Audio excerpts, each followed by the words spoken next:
Welcome back, Capital F football fans, to the O&O Sports YouTube channel. Today, I am joined by my guest, Reed Napper of the Love for the Game podcast. How's it going, Reed?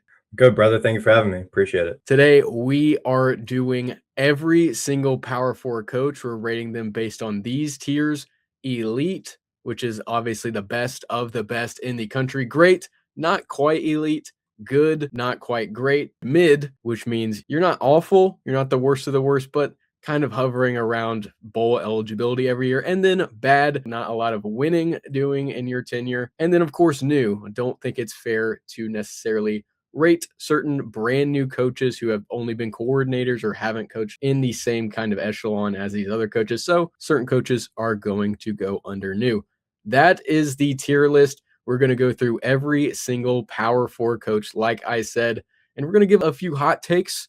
It's not going to be an easy road all the way. We're definitely going to have some disagreements, me and Reed. We're not always seeing eye to eye, so it'll be interesting. You ready, Reed? Yeah, for sure. I'm ready to prove to the people that I do know ball. That's going to be a hard task to prove to the people, the commenters, that you do know ball. Anyways, starting, of course, with Auburn head coach Alex Galesh. Now, 23-15 overall as a coach, formerly at South Florida, 2-0 in bowl games. What do we think? I'm going to say I would probably have him in the good range.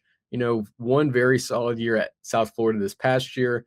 Now makes the jump to the SEC. What do you think, Reed? Good? Yeah, I was leaning between mid and good. I am leaning more towards the good side alongside you, solely because I think his style of offensive play is going to translate well to the SEC with the go-go offense, especially with quarterback Byron Brown joining him. So I would lean towards the good side. Unanimous all around. Alex Galesh is our first good head coach, followed by a very, very interesting one, Bill Belichick of North Carolina. I have it here as a college football head coach. He is 4-8, and that's all we need to say. There's nothing really else to say about Bill Belichick. Obviously, Super Bowl champion, I believe 5-time Super Bowl champion, but this is a college football head coach video. I'm honestly for Bill Belichick at the college football level, not factoring in his NFL success. I'm going to have to lead towards mid or bad. I mean, it's just 1 year, so I might give him the benefit of the doubt and lean closer to mid. This is definitely a mid.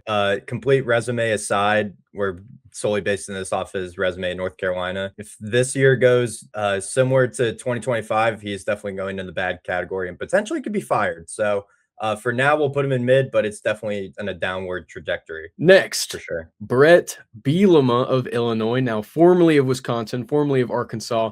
All time, he is 134-84, 6-6 in bowl games, and at Illinois, he is 37-26, 130 wins, 84 losses. Pretty decent bowl resume. Never really got to that next level at Illinois, but I mean, Wisconsin, Arkansas, Illinois, not world beaters. So I'm gonna have to lean good here. I think he's been a very solid coach throughout his career, so I'm definitely in the good category here for sure. Yep, I think we are in agreement on that. Next, we have Brent Key, Georgia Tech, sort of a new head coach since 2022 at Georgia Tech. He is 27-20 overall, 1-2 in bowl games. Had a pretty solid season this year, was in the mix for the ACC title, but didn't quite get there. I want to lean good as well, just because of more recently, which is what I'm factoring in most of these rankings. More recently, he has been successful all time. I mean, 27-20 isn't, amazing, but I'm definitely once again going to lean good here over mid. Yeah, I'm definitely in the good category here as well. I am a Brent Key guy. I love Brent Key, and I think he has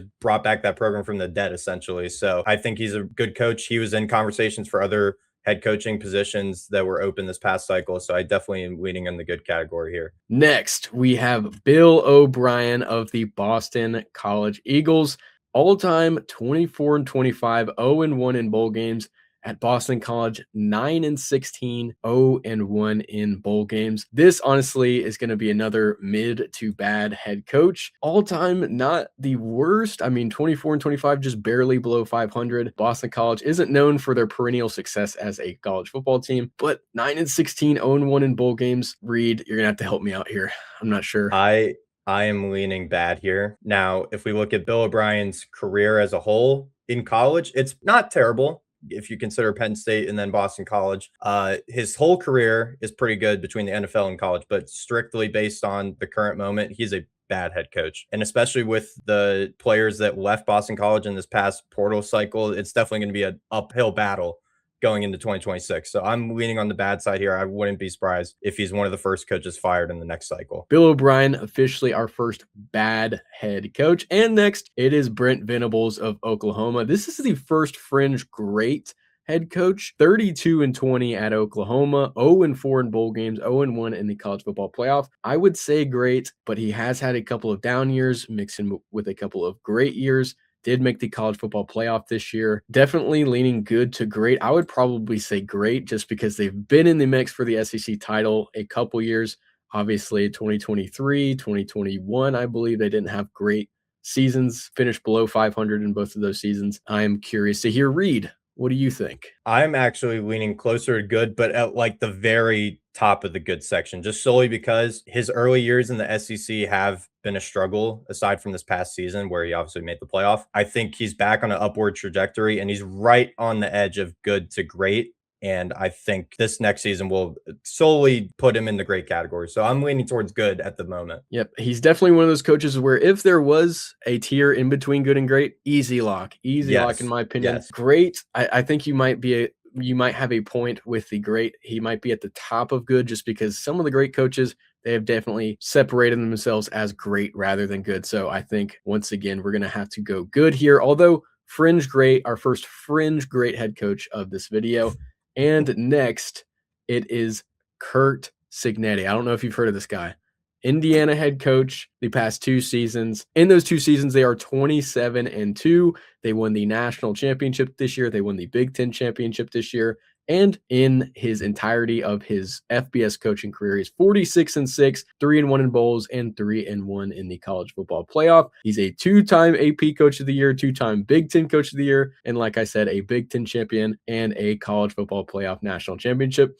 I am easily going to say he is an elite head coach. I don't think there's going to be an argument from Reed as he is shaking his head. When you have a 931 winning percentage in 2 years, you're an elite head coach. Moving on, we have Colin Klein of Kansas State. He is a brand new head coach, never been a head coach before, formerly the offensive coordinator at Texas A&M. He's going in new. After him, it is Baylor head coach Dave Aranda. He has been up and down throughout his career. All time, he is 36-37, 1-2 in bowl games. He is a Big 12 Coach of the Year and a Big 12 champion, but in recent years, he has been closer to good or mid, honestly, than great or elite. I believe Dave Aranda is the definition of mid. Ooh, Definitionally. If you say a mid head coach in college football, Dave Aranda is exactly that. Outside of that one outlier year in what was that 2022, 23, that's basically it. Aside of that, it's been the definition of mid. And this year, it definitely fell back down to, mid to below average in the Big 12. So it's not crazy to say that. He was one of those guys where it's like, yep, if they start off slow, definitely getting fired. And he ended up doing a good job last year. Not so much this year. I am on board. I can settle for mid. And next, it is David Braun of Northwestern. 19-19 in his time with the Wildcats. 2-0 in bowls, and a 1-time Big Ten Coach of the Year. I mean, the resume isn't elite, but it's Northwestern. So honestly, for me, I'm going to have to put him in good just because, I mean, Northwestern isn't a team that demands respect in the Big Ten, and he's kept them afloat. He's had an 8-win season. I believe this year they won 7 games. It's not Cignetti levels. Obviously, Indiana was terrible. Now they're national champion. He's not quite there. If he was on the level of Cignetti, like 10 plus wins, compete for the Big Ten in the playoff, we'd put him in elite. But considering he's doing the levels of success at Northwestern, which is primarily an academic school, David Braun is a good head coach. Next, this one I had trouble with looking in my notes. Dave Doeren, NC State, one of the longest tenured head coaches in football. He's been there since 2013. Overall, 118-74, 5-6 in bowl games, a 2-time MAC champion at Northern Illinois prior to NC State. Recently, I mean, NC State hasn't been bad, but they've been kind of a middling ACC team. They found a lot of success in the late 2010s, early 2020s. It might be another good. Could argue he's in the Dave Aranda type category where former success does not equal a good coach now. Curious to see what you think with Dave Doran. Yeah, another one that I was kind of on the fence on with you, between good and mid. At the current moment, I would put him in mid. If this year wasn't to be successful, I could see him, potentially be on the hot seat. But I think he's pretty average, so I'd go mid. Mid for Dave Doran. Also, thank you for being the deciding factor on a lot of these. It's been helpful having a guy who's like, nope, that's just mid. That's just mid. Next, Dabo Swinney of Clemson. 187 wins all time, 53 losses, 12-10 in bowl games, 6-5 in college football playoff games. He is a one-time AP Coach of the Year, two-time ACC Coach of the Year, 9-time ACC champion, and a two-time college football playoff national champion. But a lot of that was a long time ago. Recently has been a very, very good head coach. I think he transcends all of these good coaches and lands firmly in great tier. This one has been one of the toughest ones on this list for me to decide. He's one of the greatest college football head coaches of the modern era. I personally would put him in elite, but he's at the bottom rung of elite because he is changing his ways. We have seen them finally go into the portal and try to acquire players that can improve that roster. So I personally think he's still an elite coach, teetering on being a great coach like you. But I have no objection to him being a great coach. It's just my personal opinion he's elite, but I have no problem with him being in great for sure. Next, another controversial one. It is Deion Sanders.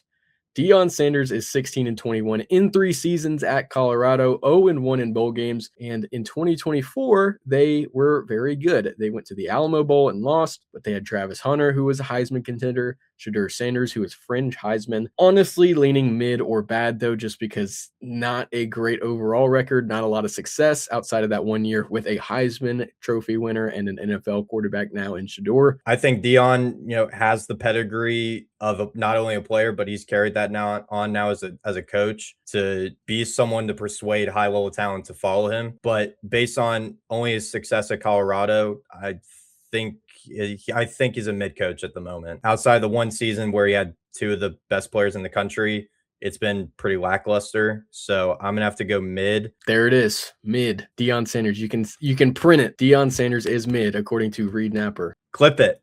Use it in the hype video. Next, Missouri head coach Eli Drinkwitz was hired in 2020 from App State. Overall, in his head coaching career, 58-30, 2-3 in bowl games. At Missouri, he is 46-29. Before Missouri, he was a Sun Belt champion, and in 2023, he was the SEC Coach of the Year. This is one of those. I mean, Brent Venables is right here staring me down when I'm doing this Eli Drinkwitz because they are on a similar tier. Drinkwitz started at Missouri when they weren't very good, so he has the worst season of the 2 coaches, but I think he's stabilized Missouri at a higher level than Oklahoma, which is crazy to say because Oklahoma just made the playoff. But Brent Venables has had 2 really good seasons and 2 mediocre, whereas Drinkwitz started pretty bad and has gotten them to, I believe, at least 7 wins per season over the past 4 or 5 seasons. Based on what we already have, I don't think he's great. I do think he's good. He might be a little bit better than good. So I'm going to put him there for now and then ask Reed what he thinks. Same exact thought process. He's definitely on the top tier of good, leaning on being a great head coach. For the success he's had at Missouri in the SEC, especially over the last 2-3 seasons, he's definitely brought that program, to stability and consistency in the hardest conference in America. So definitely Eli Drinkwitz is a good head coach. Definitely at some point, I think he could take another level up to a bigger name program, but for sure, he's a good head coach right now. Rewind. SEC, hardest conference in America? Is that what we're going with? You heard me. I mean, I'm not going to argue it here. This is coming from a Big Ten guy, too. So yeah, I mean, yep. You heard it here first. Once again, print it. Next, Eric Morris, formerly of North Texas, now at Oklahoma State, hasn't obviously coached a game at Oklahoma State yet, but 22-16 overall, 0-1 in bowl games, and this year was the American Coach of the Year.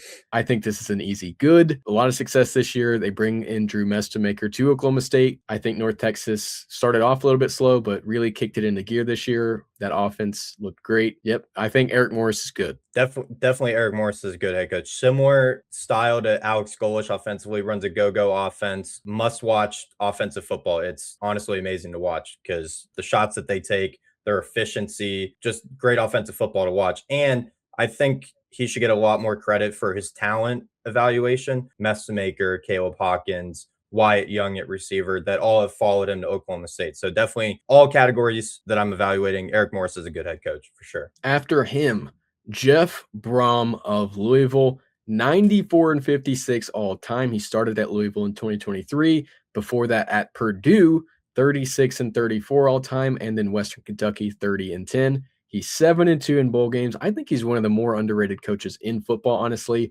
Hasn't had stops at, elite programs, but has seen success at every single one, especially now at Louisville. He's gotten into towards the top of the ACC every year. He's going to be another fringe good to great. I think if you put him on a program with a lot of resources, he is easily a great coach. But based on results, I'm going to have to go with good. Probably at the top of good, maybe even above a couple of these guys. I'll just stick him in the middle to be safe. If not first, he's second in the good category to me. Jeff Brom, I completely agree. If he was at a bigger name program with a lot more resources, which he has been, associated with in past cycles, Michigan, he was rumored with Penn State for a hot second. Like Jeff Brom would be a great head coach at a bigger name program than Louisville. Because of the work he's done at Louisville, I would have to put him at good just solely because of competition level. No bash on Louisville, but it's definitely not, upper echelon of college football. So I definitely would put him at good, but near the very top, leaning on great. And I'm starting to see a trend. I don't know if you can see it, but there's a lot of good head coaches, apparently. That I feel like that's going to be the one that has the most between that and mid. We definitely should have made a category between great and good now that I'm looking back at it. One I don't think belongs in either of good, mid, or great is Jeff Lebby, Mississippi State. Nothing against the guy. He's a great offensive mind, but he's 7 and 18 in 2 seasons at Mississippi State. And they made a bowl game at 5 and 7 this year and lost. So they were 5 and 8 this year. That's a hard record to achieve. So he's breaking records at Mississippi State, but not for the best reasons. So I think he is easily a bad head coach. No objections. Jeff Lebby is a good offensive minded coach, not a good head coach, at least at the moment. And I want to preface right now, I mean, he could be a great head coach next year. We don't know. But this is based on now. I'm not saying Bill O'Brien can't win 10 games. Probably not. Jeff Lebby, same thing. But as of right now, this is what we're going off of. Also, if these coaches do happen to be amazing in 2026, we had no idea. It is Monday, January 26th. So we have no idea what is going to happen in 7 months. And if they aren't good, we did know in advance and we can predict the future. And that's all the reason to hit the subscribe button right now. And like the video. And like the video. And subscribe. You can see right here, Love for the Game podcast. Ball knowers. Anyways, let us continue.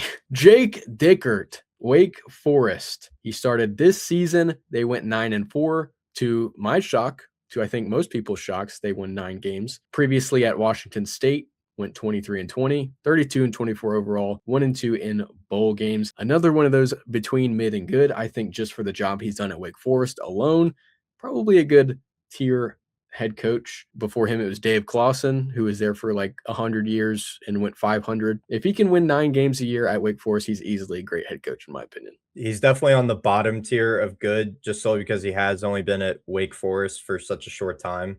But completely agree. If he can keep up 8, 9, maybe 10 wins, fringe ACC contender, like that's great head coach status. So after him, one of my personal favorite coaches in college football, now the Florida head coach, John Sumrall, all time at Tulane and Troy. He is 43 and 12. He is a one-time college football playoff appearing head coach with Tulane this year. He was 23 and 4 at Troy, 20 and 8 at Tulane. Now makes the jump to Florida. He is a 2-time Sun Belt champion, 1-time American Conference champion. I mean, I don't know if I can do it. I mean, it is a G5 school. We have to keep that in mind in Tulane and Troy. Makes it to Florida. And if he can do that at Florida, I have no problem putting him here. I'm going to sit him thoroughly, probably above Alex Galesh in the good tier. Yeah, that's exactly where I was thinking. If he has a pretty decent to successful year 1 at Florida, I think he's in the great category, because that would have shown clear trajectory from a lower level Troy to Tulane, now in the SEC at Florida.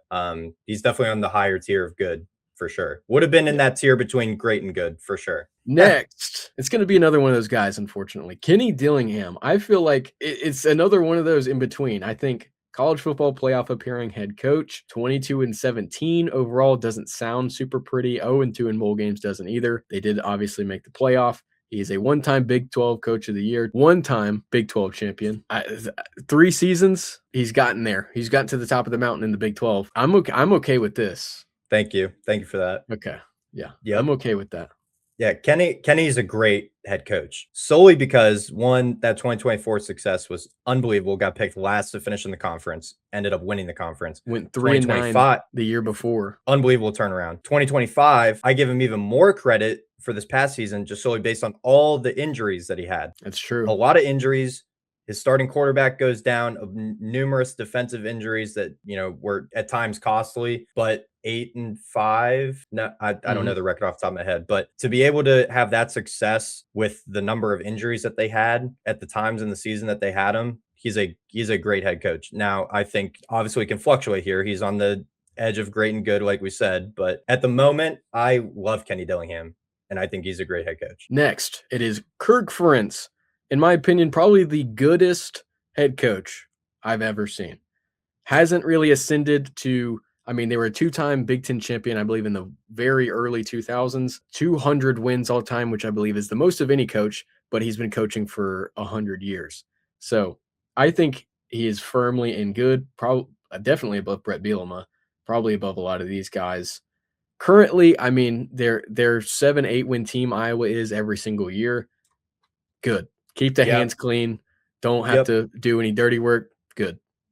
Yep, perfectly fine with that. Doesn't need much explanation. Like you said, Iowa's consistently a 7, 8, 9 win team. Does what he can with the talent that he has on his roster. But Kirk Ferentz has definitely been a solid head coach. Definitely falls right in the good category. Next, BYU head coach Kalani Sitake. He's been pretty good throughout his entire coaching tenure at BYU, but in the past 2 years, they have taken off. This year, they were in the Big 12 title game on the fringe of the college football playoff. He's 84-45 as a head coach, 6-2 in bowl games, which is very, very good. He's a one-time Big 12 Coach of the Year.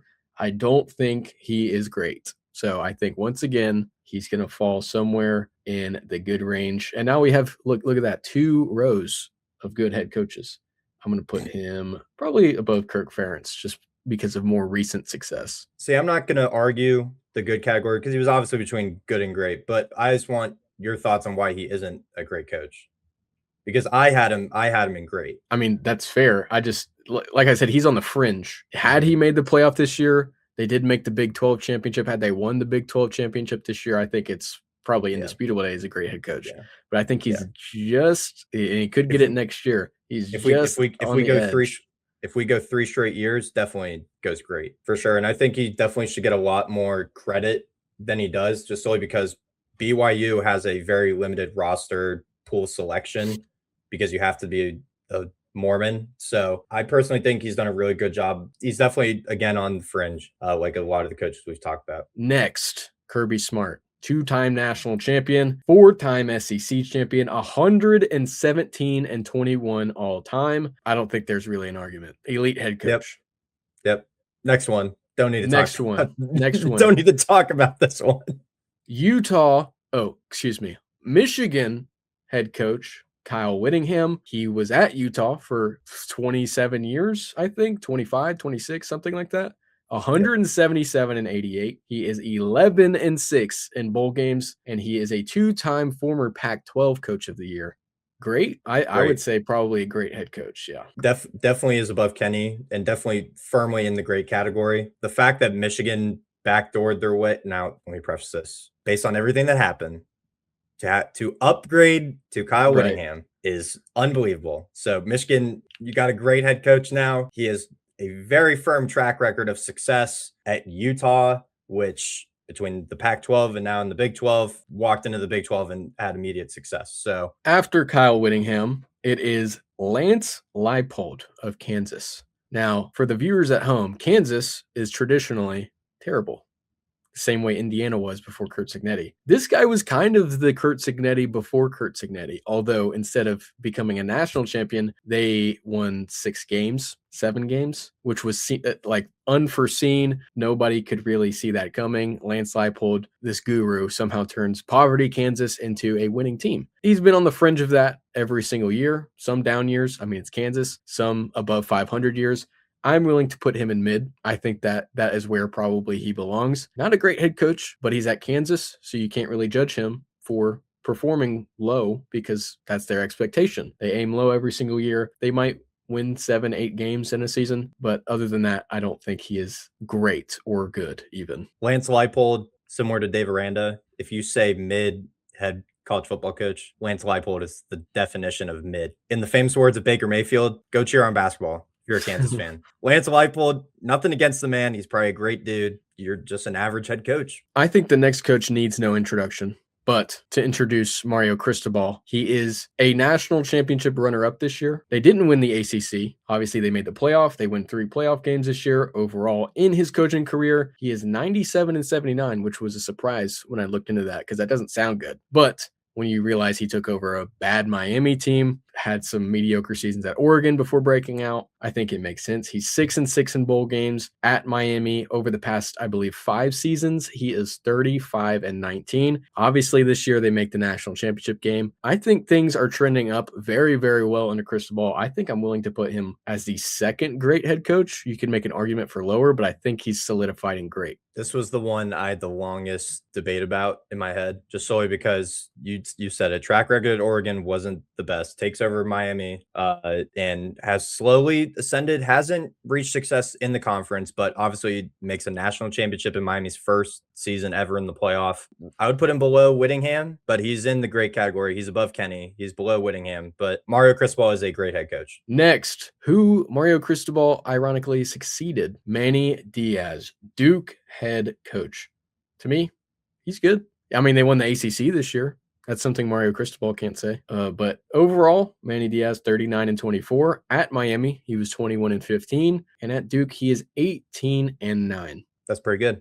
Obviously former Penn State assistant, so I have a soft spot for him, but he's been pretty good, especially at Duke, which hasn't been, upper echelon of, the ACC the past few years. So I'm gonna put him in good for sure. Next, this one surprised me on my actual feelings. I thought I had a good read on this guy prior to doing the research for this video. It's Marcus Freeman. I think he's great. I think he could be elite, but I don't think he's nearly there yet. To me, he's right at the center, maybe below or above Kenny. I wouldn't hate on either.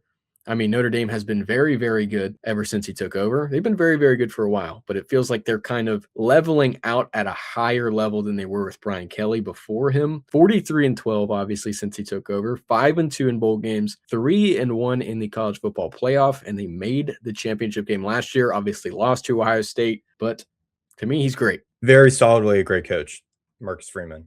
He is ever so teetering on the edge of elite. He's already made a national championship in he's only been there 4 seasons. Still very young.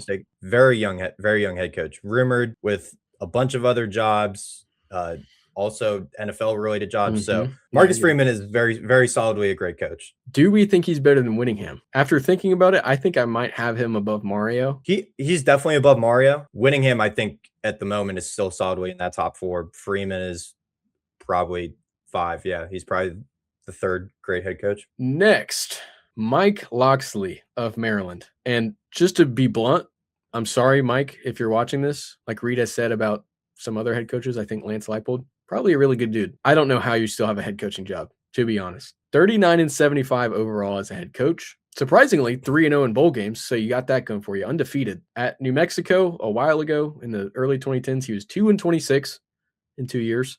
And at Maryland, he's 37-49. They've had some solid years. They've had some 8-win years at Maryland. Back-to-back 4-win seasons. I just don't know how you still have a job, to be honest. So I think that's easily a bad. This is one of the few Nick Saban disciples that is actually bad. To be fair, though, I mean, as a coordinator, he was solid. Coordinator was very good. Right. And I will give him this credit for being at Maryland of all schools. Some of the talent he has, discovered and put into to the NFL and that we know now. Malik Washington, for one, is a great quarterback. Love watching him. His talent recognition hasn't been terrible. It's just he hasn't done literally anything. If we had a category under bad, like horrible, he'd probably be the first coach in horrible. Anyways, let's just move on.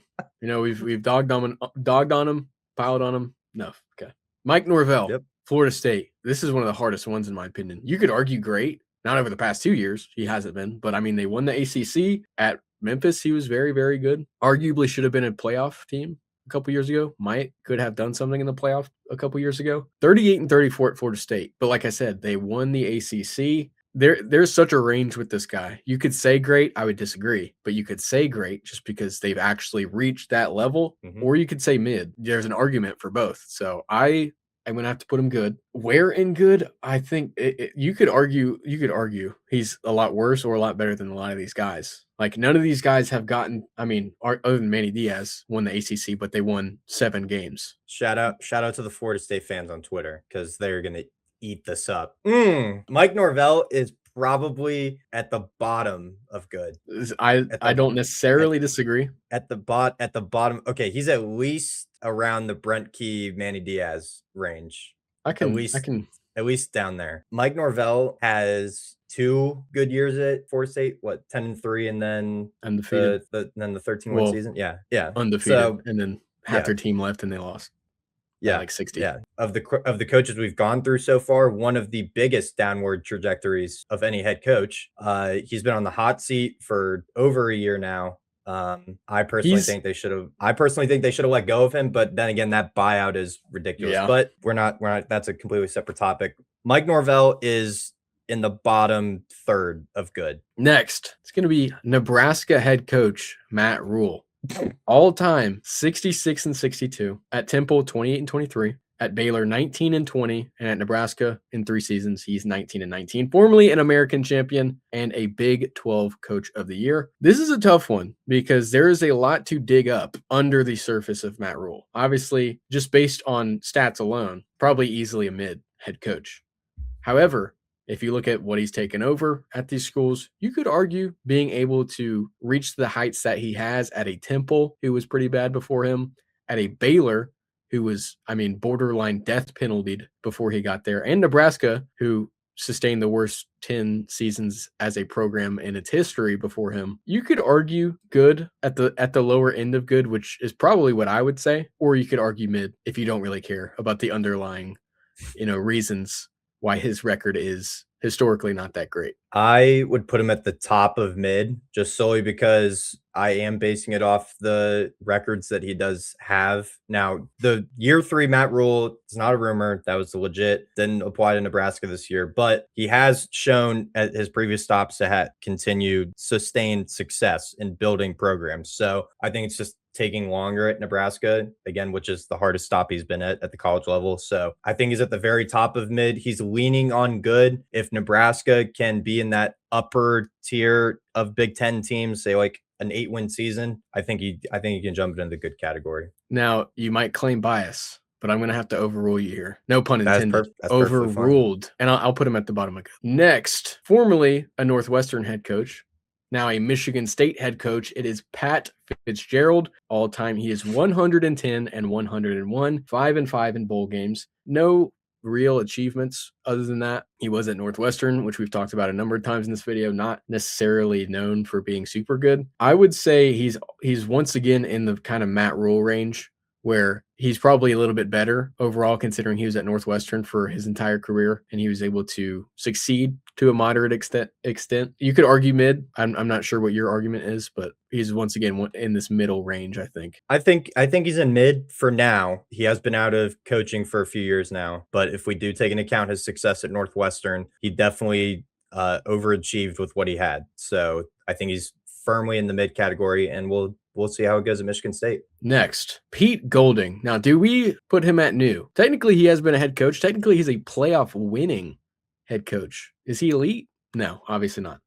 I would say put him at new just because, it wasn't his team. He coached the defense for the team of the most of the season, but I would say we can put him at new and wait and see. Definitely agree. I think just the sample size is too small. So good with Pete Golding in the new. After Pete Golding, we have Minnesota head coach PJ Fleck. All time, he's surprisingly a very, very tenured head coach. 96-66 all time, 8-2 in bowl games, formerly at Western Michigan before Minnesota, where he won the MAC championship. He is a one-time Big Ten Coach of the Year. Another one of these former Big Ten West head coaches who kind of all fall in a similar category. I would say he's definitely better than mid. I would say he's probably better than a few of these. I would put him above David Braun probably in good. He's definitely in the bottom tier of good. Again, like numerous coaches we talked about, he's done a lot with lesser talent at Minnesota. It's going to be interesting this year because of the amount of talent he is losing going into 2026. But I think just based solely off his pedigree and what he did at Western Michigan before going to Minnesota and then firmly establishing Minnesota as like middle pack Big Ten team, he's a good head coach for sure. After him, it is Ryan Day of Ohio State. Ryan Day is 82-12, 6-5 in bowl games, 5-4 in college football playoff games, one-time Big Ten Coach of the Year, two-time Big Ten champion, and one-time national champion. Third elite head coach. I feel like it's pretty easy in my opinion. Yeah. And you didn't state his record versus ranked opponents. It's something I didn't write it down, but it's something ridiculous. It's like 25-4 or something like that against ranked opponents. It's ridiculous. So yeah, easily an elite head coach. Next, it is Ryan Silverfield, now of Arkansas, formerly of Memphis. At Memphis, he was 50-24 with a perfect 4-0 bowl record. Just because he's another one of these guys who, like these two right here, John Sumrall and Alex Galesh, has only been at the G5 level. I think it is safe to put him in good. You could argue, although his record is pretty good at Memphis, that he's top of mid just because he's not been exceptional. They've been very good, but they haven't won the AAC, I believe, in his tenure. I don't think he's had the success of a Galesh or a Sumrall. I think, though, he probably still is at the bottom of good. Yeah, this is a tougher one just solely because you could put him at the bottom of good based on what he did at Memphis. You could also put him at the top of mid based on what he did at Memphis. I'm leaning towards the bottom of good. After him, we have Scott Satterfield. Now, to be honest, I'm not sure I knew what he looked like prior to making this list. I mean, I had seen him. There's nothing in my brain that was like, oh yeah, it's Scott Satterfield. At Cincinnati, 15-22, not very good, but at Louisville, 25-24, not very good. At App State, though, 47-16 overall. He's 87-62, 4-2 in bowl victories. I would put him in mid just because not been good at either of the Power 4 stops so far. Louisville was middling in the ACC. Now Cincinnati looked to be a pretty good team in the Big 12 this year, but couldn't put it together in a meaningful way. I would say probably above Bill Belichick, below Pat Fitzgerald in mid. Scott, I'm not going to bash you like Colton just did, talking about his appearance. Well, there's nothing wrong with his appearance. There's nothing in my brain that pointed me to him like, oh yeah, it's Scott Satterfield. When I saw his picture, I'm like, oh yeah. If we did a random generator of name that head coach, it would be tough. That would stump me probably. It would be tough. I digress. Scott Satterfield he's done a solid job at Cincinnati. Curious to see obviously how that plays going forward with the talent transition between the last season and this season, aka Brendan Sorsby. I think he's firmly in the mid category and for sure above Belichick. Next, we have former Oregon defensive coordinator, now Cal head coach Tosh Lupoi. I'm a huge fan of Tosh Lupoi. I think it is a great fit for him at Cal. However, he is a new head coach, so he's going in new. After him, Willie Fritz, formerly of Tulane, now at Houston. All time, he's 85-65, 4-1 in bowls. He was at Georgia Southern also. I forgot about that. He was at Georgia Southern before Tulane. Then Tulane went 54-47. Now at Houston, had a rough go at it the first couple seasons, but this year settled in. They were pretty good this year. 14-11. He is a two-time American Coach of the Year, one-time American champ. Just because of this year, I mean, if they didn't have this year, you could argue, I think, very, very top of mid, but I think he's firmly in good, probably in the bottom half. That seems right for me. He's not at the level of Brent Key, Manny Diaz, in my opinion, but I think he's, better than David Braun and, Eric Morris. Willie Fritz is definitely, taking a liking to the transfer portal era. And we're seeing that Houston, once again, has another great recruiting class in the transfer portal. So I think Willie Fritz is firmly in the good and can quickly ascend this list. After him, another former Oregon coordinator, it's Will Stein, now Kentucky head coach. He is new. So he's going once again in new. Thank you for watching part 1 of this tier list video. We had a ton of fun making it, and it actually is over 2 hours long in total length. I'm having to cut it down into 2 separate parts. Part 2 of this tier list video comes out this Thursday, January 29th. So if you're seeing this video after that date, it is already out. Go take a look at it. As always, be sure to like and subscribe if you did enjoy it. It helps me out a lot, and I will see you in the next part.